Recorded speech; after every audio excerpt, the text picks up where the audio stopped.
Michael, బాగా ఆలోచించు Michael.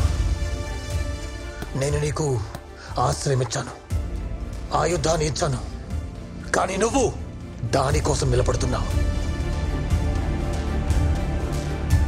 నేనే కదా నీకు కావాలి. రా, తనని వదిలే. పాపం. వీడిని బతిమాలుతున్నావా? వీడి చావు చూడని నేను ఉంటే ఎంత పోతే ఎంత.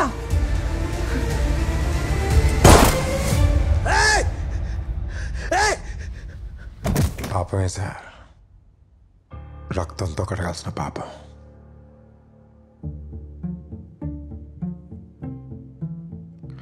నేను ఇక్కడికి వచ్చింది మిమ్మల్ని చంపడానికి మాత్రమే కాదు సార్, ముందు ఈ వీడిని చంపడానికి.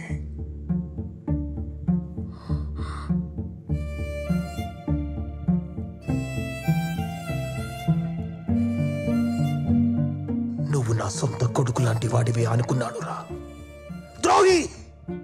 సొంత కొడుకు లాగే కదా సార్ అనుకున్నారు? అవును సార్, ఒక అమ్మాయి కోసం ఇదంతా చేశా. అమ్మాయి కోసం కాకపోతే ఎందుకు సార్ ఒక మనిషి బతకాలి? ఎందుకు 20 ఏళ్ళు కాసుకుని ఎదురు చూసుకుంటూ ఇవాళ మిమ్మల్ని చంపడానికి మీ ముందుకొచ్చి నిలబడాలి? అమ్మాయి కోసమే సార్, కానీ మీరు అనుకునే అమ్మాయి కాదు, మీరు మోసం చేసిన అమ్మాయి.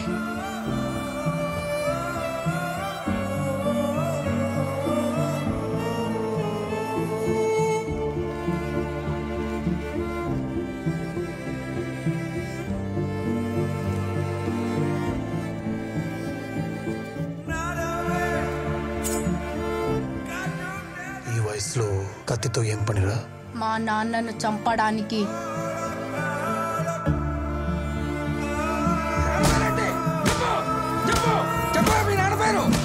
గురునాథ్.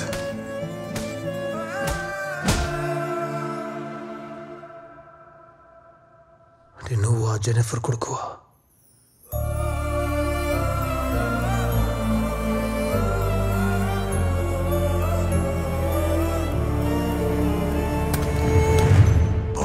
పాటలు పాడే అమ్మాయితో గురునాథ్కి పరిచయం ఏర్పడిందే, ఆ అమ్మాయి పేరు జెన్నిఫర్. ఆ అమ్మాయి ఎవరు? ఆ అమ్మాయి కొత్తగా జాయిన్ అయిన సింగర్ సార్. పాటలు బాగా పాడుతుంది, వైలిన్ కూడా బాగా ప్లే చేస్తుంది. ఈ అమ్మాయి వచ్చాకే మన బార్ బాగా పాపులర్ అయింది సార్. జెన్నిఫర్ గురునాథ్కి బాగా దగ్గరైంది. అతనికి పెళ్ళయిన విషయం కూడా దాచి జెన్నిఫర్తో తిరగడం మొదలుపెట్టాడు. జెన్నిఫర్ గురునాథ్ని పూర్తిగా నమ్మింది.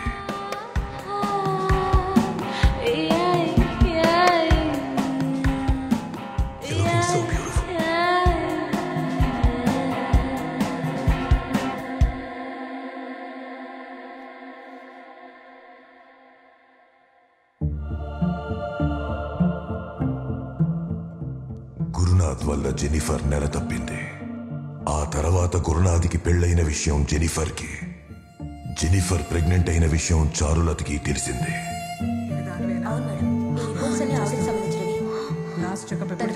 ఈ విషయం తెలియడంతో గురునాథ్ జెన్నిఫర్ని దూరం పెట్టాడు. కడుపు తీయించుకోమని బెదిరించాడు. నీతో పాటు ఉండటం కుదరదు. తీయించేసుకోమని ఎన్నిసార్లు చెప్పాను నీకు?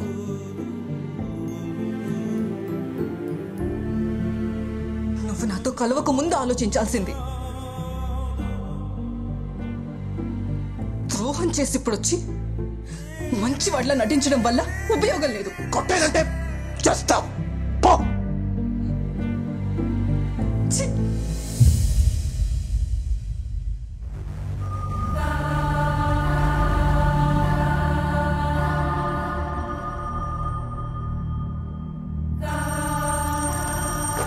హలో. నువ్వక్కడే ఉన్నావని నాకు తెలుసు గురు. వెంటనే అక్కడి నుంచి బయటికి రా, లేదంటే దాంతో పాటు నువ్వు కూడా తగలబడిపోతావు. వచ్చే గురు, నీ గురించి నాకు బాగా తెలుసు. నేను అదో ఎవరు కావాలో తెలుసుకో. వెంటనే బయటికి రా.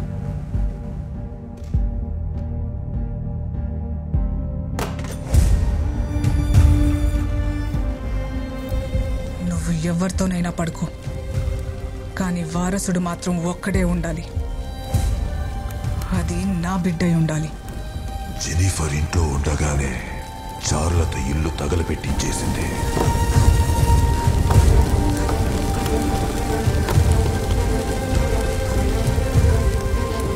జెనిఫర్ ఎలాగో తప్పించుకుని కాలిన గాయాలతో తన తండ్రి స్నేహితుని వద్దకు చేరింది.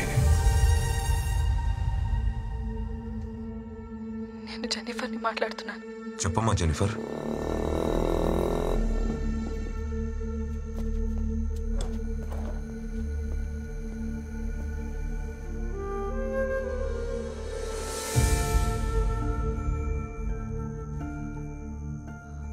నాకు బిడ్డ పుట్టేంత వరకు బతకడానికి భద్రంగా ఉండే ఒక చోటు కావాలి.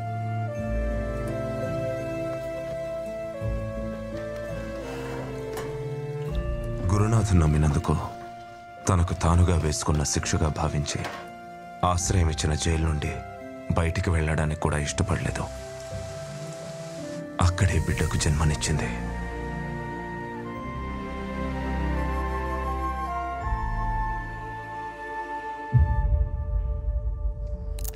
నేను చెప్పాను కదా, జైల్లో ఒక పిల్లాడు పుట్టాడు పెరిగాడు అని. వాడే మైకేల్.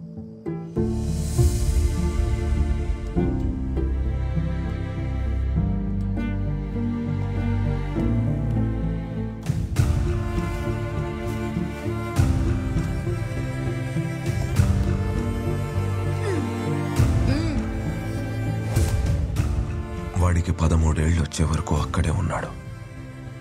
కడుపులోనే కాలి కరిగిపోవాల్సిన వాడు. పుట్టాడు, బ్రతికాడు, పెరిగాడు గురునాథ్ మీద పగ తీర్చుకోవడం కోసం. ఒక మాట చెప్తాను విను మైకేల్. అమ్మ చెప్పేది బాగా గుర్తుపెట్టుకో. దీనికి కారణమైన వాళ్ల ముందు ఆకాశమంత ఎత్తులో నిలబడి అప్పుడు చెప్పు, నువ్వు నా కొడుకువని, జెన్నిఫర్ కొడుకువని. ఇంతవరకు మైకేల్ చేసిందంతా గురునాథ్కి దగ్గర అవడం కోసమే. అంటే ఆ రోజు గురునాథ్ చారులత తగలబెట్టింది మీ అమ్మనా?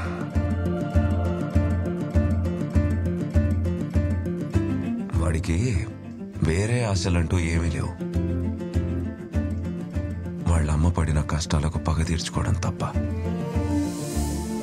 మధ్యలో నువ్వు రావడంతో వాడి జీవితంలో మొదటిసారి బతకాలని ఆశపడుతున్నాడు.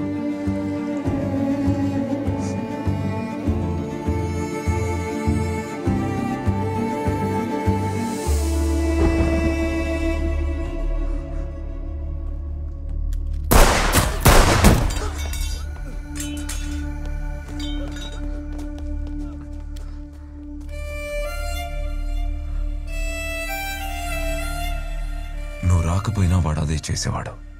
కాకపోతే ఇప్పుడు కొంచెం తొందరగా జరుగుతుంది. నీకు దెబ్బ తగిలితే నాకు బాధగా ఉంటుంది నాన్న. ఇదంతా ఎందుకు చేసావు మైకేల్?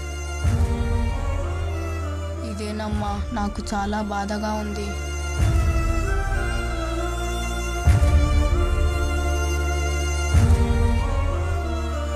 నేను మిమ్మల్ని అనుకోకుండా కాపాడలేదమ్మా. నా సంగతి వదిలే, నువ్వెక్కడికి వెళ్తావురా?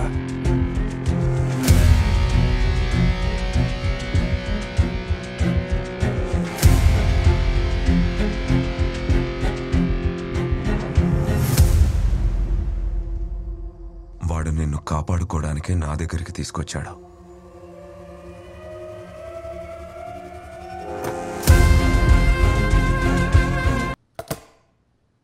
ఇక నువ్వే ఉంటావుగా, చూడు. ఇక్కడ కూర్చుంటే మనం చేసేదే ఒప్పు అనిపిస్తుంది మైకేల్.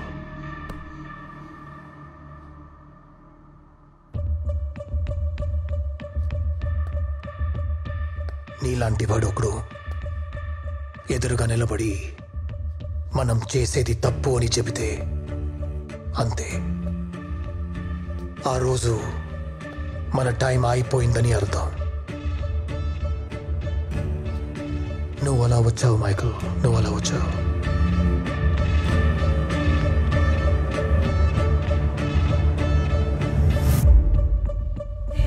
తీసుకో మైకల్, రా.